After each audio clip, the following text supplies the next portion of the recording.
parecer número 1, parecer número 090 de 2021, sobre a alteração do artigo 151 da Lei 5172 de 1966, autor da indicação da doutora Dilson Rodrigues Pires. Matéria altera a redação do artigo 151 da Lei 5.172 de 25 de outubro de 1966 para incluir a fiança bancária e o seguro garantia entre as hipóteses de suspensão da exigibilidade do crédito tributário. Palavras-chave: Código Tributário Nacional, Lei 5.172 de 66, artigo 151, exigibilidade do crédito tributário, suspensão, fiança bancária, seguro garantia. Relator, doutor Paulo Fernando Pinheiro Machado, da Comissão de Direito Financeiro e Tributário. Então, Paulo Fernando está presente na nossa sala virtual.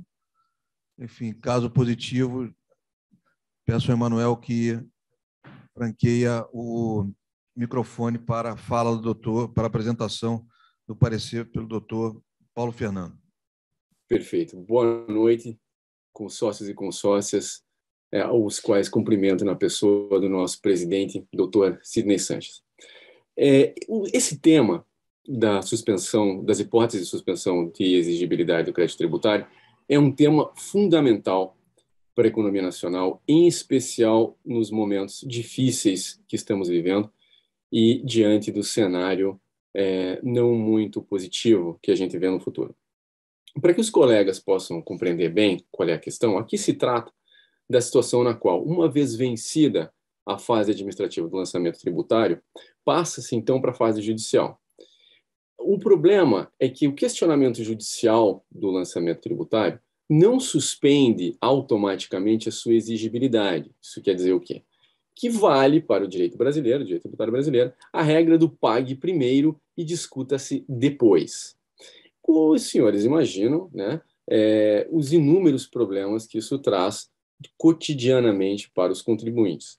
Inclusive, como bem lembrado pelo nosso consórcio, meu grande amigo Márcio Ávila, esse tipo de estrutura no nosso direito estimula muito a litigiosidade tributária, o que não é algo muito louvável.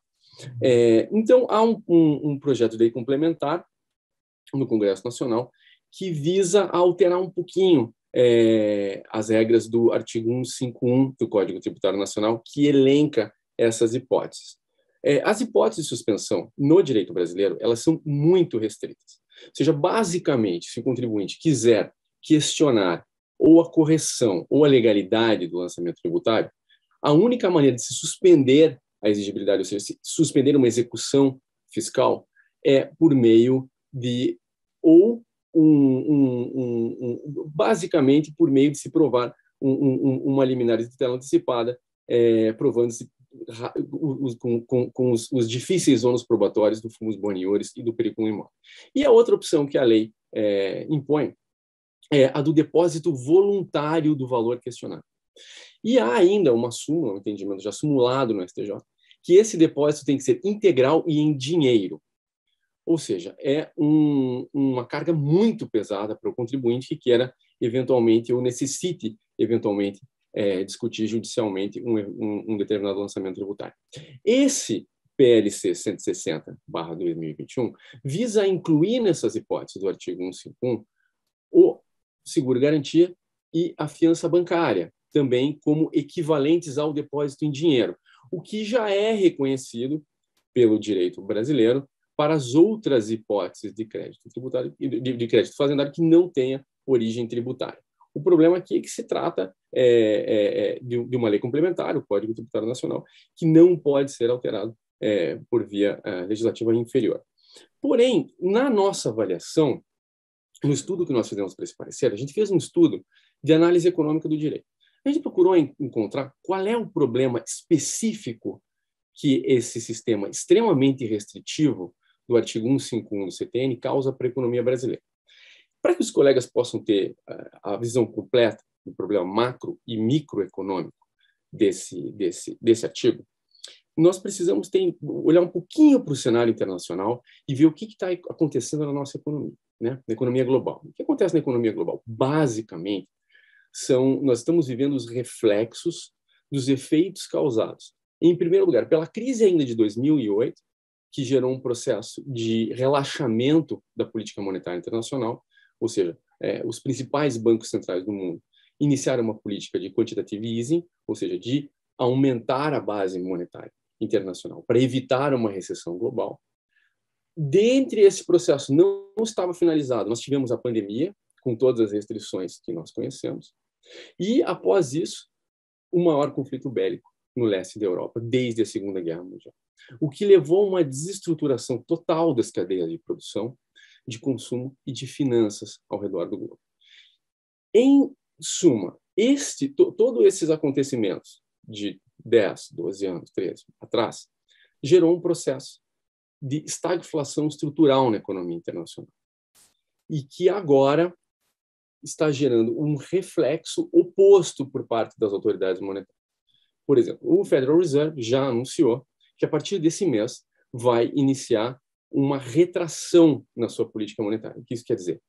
A política que vinha sendo seguida até agora, que era a política mais flexível da história conhecida, ela vai ser parada e vão fazer a política contrária, que é de quantitative tightening. Isso quer dizer o quê? Os principais bancos centrais vão retirar liquidez do mercado. Vão retirar, diminuir a base monetária para enfrentar o processo inflacionário que está se provando estrutural no mundo inteiro. Qual é o risco disso? No processo anterior, num sistema global de quantitative easing, um erro de dosagem, que foi claramente o que aconteceu, vai levar a um processo inflacionário estrutural. Em um cenário de quantitative tightening, que é o oposto, quando se retira a liquidez do mercado, o risco é que um erro de dosagem leve a uma quebra geral do sistema, dos sistemas econômicos nacionais e, por consequência, do sistema econômico internacional. Por quê?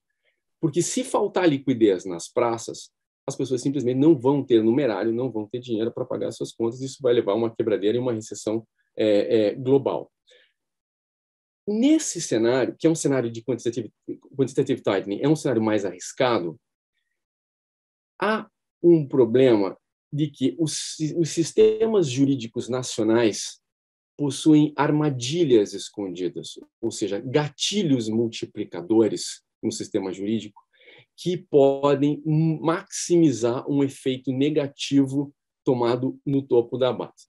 Explico. Por exemplo, em uma política de restrição, que, por exemplo, os principais bancos centrais no exterior retirem liquidez do mercado, quando isso atingir a economia brasileira, o nosso sistema jurídico tem elementos, como o artigo 151 do CPN, que vão potencializar o efeito dessa retirada.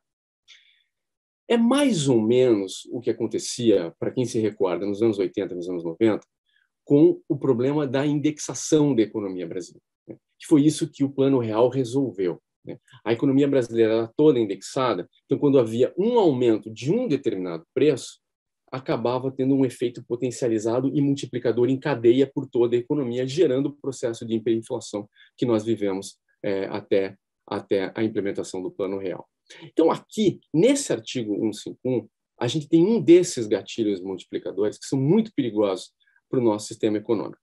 Por quê? Do ponto de vista microeconômico, em um cenário de restrição de liquidez, ou seja, onde há menos dinheiro na praça, onde os bancos centrais estão tirando dinheiro do mercado, obrigar o contribuinte a fazer um depósito integral e em dinheiro pode significar a quebra desse contribuinte. O contribuinte simplesmente pode não ter dinheiro para fazer esse depósito. Com a quebra do contribuinte, e nós estamos falando em um sistema nacional, ou seja, são vários contribuintes ao mesmo tempo espalhados pelo Brasil inteiro. Isso gera um efeito em cadeia, porque a partir do momento que há quebra de outros contratos, a demissão de funcionários, a desemprego, ou seja, um efeito restritor no topo da pirâmide acaba tendo um efeito muito maior na base. Então, esse é o problema microeconômico. No problema macroeconômico, isso quer dizer o quê? Ainda que o contribuinte tivesse esses recursos disponíveis, ele teria que imobilizá-los para fazer a discussão judicial. E esta imobilização de ativos em um cenário de restrição de liquidez é uma posição ainda mais restritiva para o sistema. Porque, ou seja, imaginem os senhores e as senhoras, retira-se dinheiro do mercado e ainda se vai haver uma discussão judicial, retira-se mais um pouco que fica parado no sistema bancário e não circula esse dinheiro. Esse dinheiro não é empregado em atividades produtivas, no consumo das famílias, em geração de emprego e de renda. Ou seja, em última análise, o sistema extremamente restritivo do artigo 151 do CTN, só para concluir, ele, na verdade, é uma armadilha para a economia nacional. E ele deveria ser, como prega o meu grande amigo Márcio Ávila, deveria ser totalmente extirpado.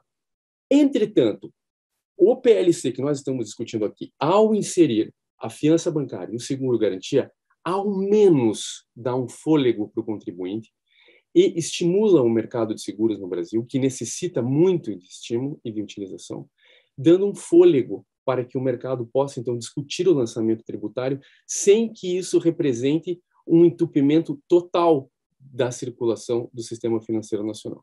Então é isso. A nossa conclusão, para o nosso parecer, nós somos totalmente favoráveis à alteração legislativa proposta e esperamos que os colegas nos acompanhem. É isso. Muito obrigado e boa noite a todos. Obrigado, doutor Paulo Fernando. Acho que a questão está bem clara, né? Enfim, mas está aberta a discussão. Enfim, alguém queira se manifestar acerca do teor do parecer? Alguma divergência? Então, em votação. Fechando a votação. Aprovado por unanimidade. Obrigado, doutor Paulo Fernando. Parabéns pelo trabalho.